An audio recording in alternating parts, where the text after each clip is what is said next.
નમસ્કાર વિદ્યાર્થી મિત્રો, કેમ છો વિદ્યાર્થી મિત્રો? મજામાં? એકમ કસોટી 3 અને એકમ કસોટી 3 માટે મોસ્ટ આઈએમપી ક્વેશ્ચન્સ સાથે સાથે જવાબ સાથે આપણે મોસ્ટ આઈએમપી ક્વેશ્ચન સાથે લઈને આવી ગયા છીએ. ધોરણ 10 ના વિદ્યાર્થી મિત્રો માટે એકમ કસોટી તમારા માટે. સૌપ્રથમ સેક્શન એ. આ ક્વેશ્ચન્સ સવાલ જવાબ સાથે તમે સ્ક્રીનશોટ પાડી શકો છો. સૌથી પહેલા હું સાઈડમાં ખસી જાઉં. ચાલો, પ્રશ્ન નંબર 1. કલાની દ્રષ્ટિએ આંતરરાષ્ટ્રીય ધરાવતું શિલ્પ કયું છે? તો કે મહાદેવ નટરાજનું શિલ્પ જોવા મળ્યું છે. પ્રશ્ન નંબર 2 કે પ્રાચીન ભારતમાં ગુરુત્વાકર્ષણ નિયમની અનુસાર બ્રહ્મ સિદ્ધાંતની શોધ કોણે કરી હતી? તો કે બ્રહ્મગુપ્તે. બીજું કે પિક્ચર વાળા પ્રશ્ન પણ પૂછાઈ શકે કે આ ચિત્ર કોનું છે? આ ચિત્ર કોનું છે? તો અહીંયા નીચે આપેલું એક વિદ્વાનનું ચિત્ર આપેલું છે. એ કયા વિદ્વાનનું ચિત્ર છે? તો કે એ છે મહર્ષિ સુશ્રુતનું, કે જેને વૈદિક વિદ્યા વાડકાપ જેની શોધ કરેલી હતી. ત્યારબાદ છે કે ઉત્તરથી દક્ષિણ દિશા તરફ કયો વિકલ્પ સાચો છે? તો આમાં 11મા ચેપ્ટરની જે આપણે જે યોજનાઓ આવે છે એ યોજનામાં કયો ક્રમ સાચો છે એ તમારે ગોતીને શોધવાનો રહેશે. તો એમાં ડી જવાબ આવશે. વર્ગખંડમાં ચર્ચા દરમિયાન કયું વિધાન યોગ્ય છે તે જણાવો. અને ફટાફટ સ્ક્રીનશોટ લેતા રહેજો. જવાબ સાથે છે એટલે તમારે બીજી કોઈ પ્રકારનું માથાકૂટ થશે નહીં. જવાબ ક્યાં ગોતવા, ક્યાંથી સવાલ મળશે, કોઈ નહીં. બધું જ સ્ક્રીનશોટ ફટાફટ લેતા રહેજો. ઘણા બધા વિદ્યાર્થી મિત્રોના એકમ કસોટીની અંદર માર્ક ક્યાં કપાતા હોય છે? તો એવા વિદ્યાર્થીનો એકમ કસોટીની અંદર માર્ક મોટા ભાગે શોર્ટ ક્વેશ્ચનની અંદર કપાતા હોય છે. તો એક પણ માર્ક આપણે કાપવાનો નથી. બીજી વસ્તુ થોડીક છે ને ટેકનિકથી આપણી મહેનત કરવાની છે. કઈ રીતે? તો કે લોંગ ક્વેશ્ચન કરી નાખવાનો, 3 ગુણના અને 4 ગુણના પ્રશ્નો કરી નાખવાના. આ બંને 3 ગુણના 4 ગુણના પ્રશ્ન થઈ જાય ને એટલે 2 ગુણના 1 ગુણના અને વિકલ્પો ખાલી જગ્યા બધું જ એમાંથી મોટા ભાગે આવી જતું હોય છે. બીજું કે જ્યારે ભણાવતા હોય છે ત્યારે હાઇલાઇટ કરેલા શબ્દો, વ્યાખ્યા, અમુક સાલવારી, આ બધી વસ્તુ ઉપર ધ્યાન રાખવાનું ખાસ. બરાબર? એમાંથી શોર્ટ ક્વેશ્ચન આવી શકે છે. ચાલો, જળ સ્ત્રોતનો મુખ્ય પ્રકાર. પંજાબમાં કેટલા પ્રમાણનું સિંચાઈ જોવા મળે છે? એક પહેલી વસ્તુ, 5મા ચેપ્ટરમાંથી મધ્યકાલીન સાહિત્ય, એમાંથી અનેક સાહિત્યમાંથી કયો ગ્રંથ કોને લખ્યો, કયા વિદ્વાને લખ્યો, કયા ગ્રંથમાં કઈ વસ્તુનું વર્ણન કરેલું છે, એ બધું પૂછાશે. બીજું કે 11મા ચેપ્ટરમાંથી નદીઓનું આખું કોષ્ટક આપેલું છે. એ કઈ યોજના કયા નદી ઉપર છે અને કયા રાજ્યમાં છે, એટલે કે કયા લાંભદ્વીપ રાજ્યો, એટલે કયા રાજ્યમાંથી પસાર થાય છે. આ બધી વસ્તુઓ પૂછાય છે. એટલે 5મા ચેપ્ટરમાંથી મધ્યકાલીન સાહિત્ય, 11મા ચેપ્ટરમાંથી નદીનું કોષ્ટક, સાથે સાથે 16મા ચેપ્ટરમાંથી લાભ અને ગેરલાભ, અને 17મા ચેપ્ટરમાંથી ગરીબીના લક્ષણો, એની ઉપાયો, ગરીબીના પ્રમાણ પૂછે છે, કઈ સાલવારીમાં કેટલું પ્રમાણ હતું, સાથે સાથે ગરીબી નિવારણની વ્યૂહરચના. આ બધા જ ક્વેશ્ચન મોસ્ટ આઈએમપી ક્વેશ્ચન છે. ચાલો,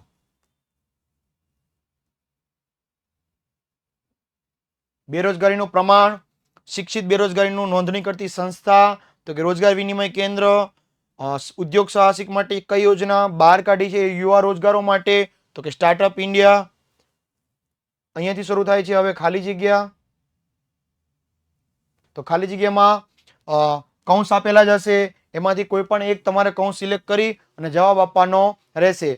એકમ કસોટીનું પેપર છે એ તમારે કહેવાય ને કે જનરલ વિકલ્પ વાળું હોય છે, એટલે કે 10 ખાલી જગ્યા આપેલી હોય એમાંથી કોઈ પણ 2 તમને પૂછાય છે. એટલે 2 જે આવડતી હોય ખાલી જગ્યા એવી મસ્ત મજાની જે આવડતી હોય એવી આઈએમપી ખાલી જગ્યાઓ તમારે લખી લેવાની રહેશે.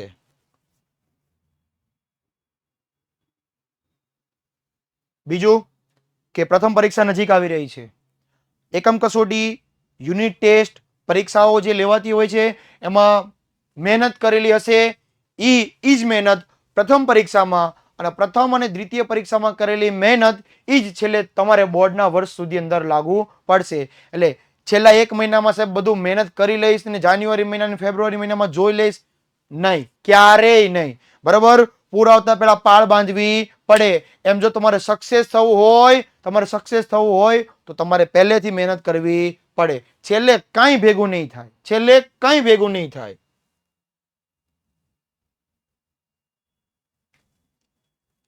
વિશ્વ વેપાર સંગઠન ક્યારે શરૂ કરવામાં આવ્યું હતું? ગરીબી રેખા નીચે જોતા લોકો વિશ્વ બેંકે 2012માં કયા યુએસ ડોલર પ્રમાણે ભારતીયનો ગરીબીનો આંક માપેલો હતો? આ બધા જ સવાલો આઈએમપી સવાલો છે. ચાલો સ્ક્રીનશોટ લેતા રહેજો.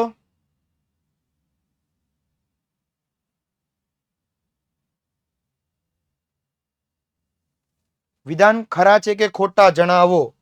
એટલે કે ખરા ખોટા જણાવવાના છે. એક વાક્યની અંદર ખરા ખોટા પૂછાશે. એમાંથી વિધાન તમારું સાચું છે કે ખોટું એ જણાવવાનું રહેશે. આર્યભટ્ટે કયા સમીકરણો બતાવેલા છે? વર્લ્ડ કપ માટેનો પ્યાલો, યોગશાસ્ત્રના રચયિતા, તમિલનાડુમાં કઈ મુખ્ય નદી જોવા મળી છે?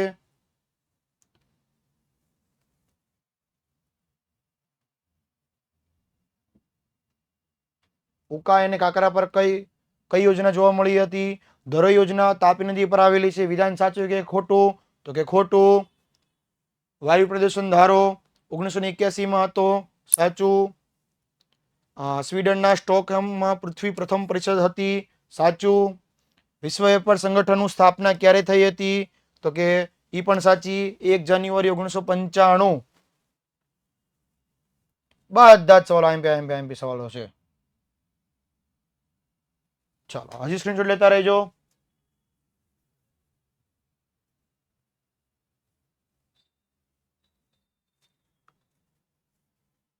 આવા રીતે તમારા માટે એકમ કસોટી હોય, પરીક્ષા હોય, ભવિષ્યવાણી હોય, બધું જ તમારા માટે લઈને આવીએ છીએ. બરાબર. અને એ માટે સૌથી શ્રેષ્ઠ માધ્યમ એટલે હર હંમેશા વિદ્યાકુલ. આ વિડીયોને અંતે આપેલી લિંકની અંદરથી તમે એપ્લિકેશન ડાઉનલોડ કરી લો અને સાથે તમારા જરૂરી મટીરિયલ્સ પણ એમાંથી મેળવી શકો છો. સાથે આજ તમારી જે પીડીએફ જે છે એને તમારે આ જે ક્વેશ્ચન જે છે એની તમારે પીડીએફ જોતી હોય તો બીજી લિંક આપેલી હશે.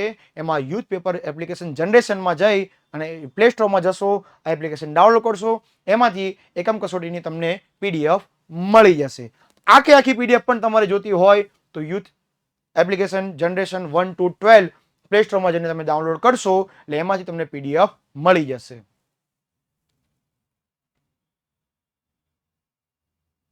જોડકા જેની અંદર A અને B સામે સવાલ હશે, આ બાજુ જવાબ હશે. બરાબર. અને અહીંયા મેં આન્સર પણ આપી દીધેલા છે.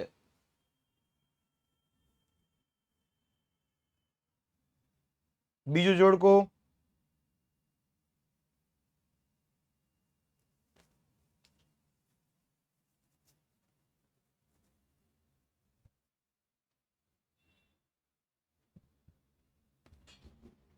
ચલો આગળ વધીએ.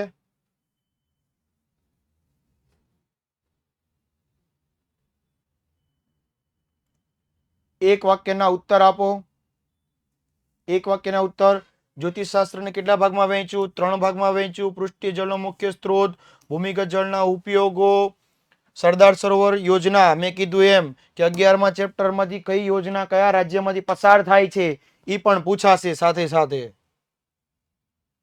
ટકા વિકાસની સંકલ્પના, વિશ્વ વેપાર સંગઠનની સ્થાપના, વિશ્વ બેંકની સંકલ્પના, ઔદ્યોગિક બેરોજગારી, આ બધા જ સવાલો આઈએમપી છે તમારા માટે.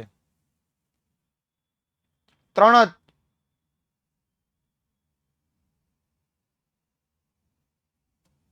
5, 11, 16 અને 17 4 ચેપ્ટર છે. 4 ચેપ્ટરમાંથી સાહેબ એકે માર્ક આપણે જવા દેવાનો નથી. 25 માંથી 25 માર્ક લાવવાના છે એવી તનતોડ મહેનત કરવાની છે. રેડી? ચાલો આગળ જઈએ. Section B. સેક્શન બી ની અંદર 2 ગુણના સવાલો.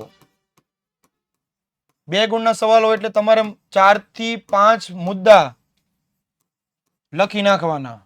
2 ગુણના સવાલ છે એટલે 4 થી 5 મુદ્દા ઇનફ છે. બરાબર. ચાલો. ગણિતશાસ્ત્રે કરેલી આર્યભટ્ટની શોધો. જ્યોતિષશાસ્ત્રમાં પ્રદાન. જળ એ જીવન છે. ભૂમિગત જળનો ઉપયોગ, વૈશ્વિકીકરણના લાભ, ધનિક ભારતમાં ગરીબો વસે છે. ત્યારબાદ સેક્શન ડી એટલે કે 3 ગુણના સવાલ. 3 ગુણના સવાલની અંદર તો કે 8 થી 9 મુદ્દા લખી નાખવાના. 8 થી 9 મુદ્દા લખી નાખશો એટલે તમને 3 માંથી 3 માર્ક મળી જશે. પણ હા, ખાસ પ્રશ્ન તમારે વારંવાર વાંચવાનો. પ્રશ્ન શું કહેવા માંગે છે એને રિલેટેડ જવાબ લખજો. પ્રાચીન ભારતનું ખગોળશાસ્ત્ર, જળ સંસાધનની જાળવણીના ઉપાય, વિશ્વ વેપાર સંગઠનના ધ્યેયો,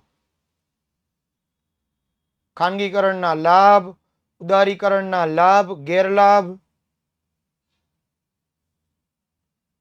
અને બેરોજગારીના કારણો. માં અન્નપૂર્ણા યોજના 17મું ચેપ્ટર, ઇનામ યોજના, એગ્રો બિઝનેસ પોલિસી, બધા જ સવાલો તમારા માટે અગત્યના છે. સાથે સાથે વિભાગ ડી સૌથી અગત્યનો 4 ગુણ. 4 ગુણની અંદર પૂછી શકાય એવો પ્રશ્ન. આ 4 ગુણની અંદર તમારે 12 થી 15 મુદ્દા લખવાના રહેશે. 12 થી 15 મુદ્દા તમારે એમાં લખવાના રહેશે. ગરીબી એટલે શું? ગરીબીના લક્ષણો. ગરીબીના લક્ષણો તો કે 2 ટક પૂરતું ભોજન ન હોય, પીવાના માટે ચોખ્ખું પાણી, મોકળાશવાળી જગ્યા, બરાબર, નિરક્ષર હોય, ભણવાની ઉંમરે મજૂરી કામ માટે જવું પડતું હોય. આ બધા જ મુદ્દાઓ લખી નાખવાના રહેશે. ગરીબી નિવારણની વ્યૂહરચના એટલે ગરીબીમાંથી બહાર આવવા માટે સરકાર કેવી કેવી આયોજન કરી રહ્યો છે. તો કે PDS public distribution system. PDS અંતર્ગત જે ગરીબ કુટુંબના પરિવારો માટે સસ્તા દરે અનાજની સુવિધાઓ મળી શકે એ માટેની સુવિધાઓ. ત્યારબાદ એ લોકો માટેના પરિવારને ઉપર લાવવા માટે દૈનિક રોજગારી, 100 દિવસની રોજગારી, મનરેગા યોજના, ગ્રામોદયથી ભારત ઉદય, આ બધી યોજનાઓ સરકારે આમાં લાવી રહી છે. નાના ઉદ્યોગો, મોટા ઉદ્યોગો બંનેને પ્રોત્સાહન મળી રહે એ માટે. ચાલો, એના પછીનો પ્રશ્ન છે બેરોજગારીનો અર્થ અને તેના પ્રકાર. મોસ્ટ આઈએમપી સવાલ. બેરોજગારીના પ્રકાર. પહેલું છે ઋતુગત બેરોજગારી. તો ઋતુ પ્રમાણે 3 થી 4 માસ બેરોજગાર રહેવું પડે એને ઋતુગત બેરોજગારી કહેવાય. ચાલો, આ રૂજો 3 થી 5 માસ. બીજું છે ઘટસર્જન્ય બેરોજગારી. જૂની ટેકનોલોજીના સ્થાને નવી ટેકનોલોજી આવવાના કારણે જે બેરોજગારી ઊભી થાય છે એને ઘટસર્જન્ય બેરોજગારી કહેવામાં આવે છે. એટલે કે જૂના ટીવી જેને રિપેર કરતા આવડતું હશે એને નવા ટીવી રિપેર કરતા નહીં આવડતું હોય તો એવો વ્યક્તિ બેરોજગાર બની જશે. એટલે સમય સાથે અપડેટ રહેવું પડે. ત્રીજું કીધું માળખાગત બેરોજગારી. ચાલો, માળખાગત બેરોજગારીની અંદર રૂઢિઓ, સામાજિક પછાતપણું, નિરક્ષરતા, માળખાકીય સુવિધાઓ, આ બધી જ વસ્તુઓ માળખાગત બેરોજગારીની અંદર આવે છે. ત્યારબાદ ચોથું પ્રચ્છન્ન કે છુપી બેરોજગારી. તો એમાં એમ કીધું છે કોઈ એક ઉત્પાદનની અંદર વધારાના શ્રમિકોને ખસેડી લેવામાં આવે છતાંય ઉત્પાદનમાં કોઈ ફેર ન પડે એને કહેવામાં આવે છે પ્રચ્છન્ન કે છુપી બેરોજગારી. પાંચમો ઔદ્યોગિક બેરોજગારી. ટેકનોલોજીમાં ફેરફાર અને ઉદ્યોગોમાંથી જે બેરોજગારી ઊભી થાય એને ઔદ્યોગિક બેરોજગારી કહેવાય. છઠ્ઠું કીધું શિક્ષિત બેરોજગારી. ઓછામાં ઓછું માધ્યમિક શિક્ષણ એટલે 8 થી 10 ધોરણ પાસ હોય એવા જ વિદ્યાર્થીઓ 8 થી 10 ધોરણ પાસ કરેલો હોય છતાં પણ કામ ન મળે એને બેરોજગાર વ્યક્તિ કહેવામાં આવે છે. પણ કેવો? શિક્ષિત બેરોજગાર કીધો છે એમાં. આગળ જોઈએ ટકાઉ વિકાસની વ્યૂહરચનાઓ. ગણિતશાસ્ત્ર કરેલી પ્રગતિનું વર્ણન. આ સાથે અહીંયા આપણો સેશન પૂરો થાય છે. વિદ્યાર્થી મિત્રો, જો તમને આ અગત્યની પીડીએફ તમારે જોતી હોય તો લિંકમાં આપેલી વિડીયોના અંતે જે લિંક આપેલી છે એમાં લખેલું છે યુથ એપ્લિકેશન જનરેશન 1 to 12. આમાં જઈને તમે એ એપ્લિકેશન ડાઉનલોડ કરશો ને એમાં જઈને સામાજિક વિજ્ઞાનમાં જે એકમ કસોટીમાં જશો એટલે આ તમને પીડીએફ તેમાંથી મળી જશે. એકમ કસોટીમાં સારામાં સારા માર્ક લાવવાના છે 25 માંથી 25. બધા વિદ્યાર્થી મિત્રોને best of luck. Thank you very much. Bye bye. Take care.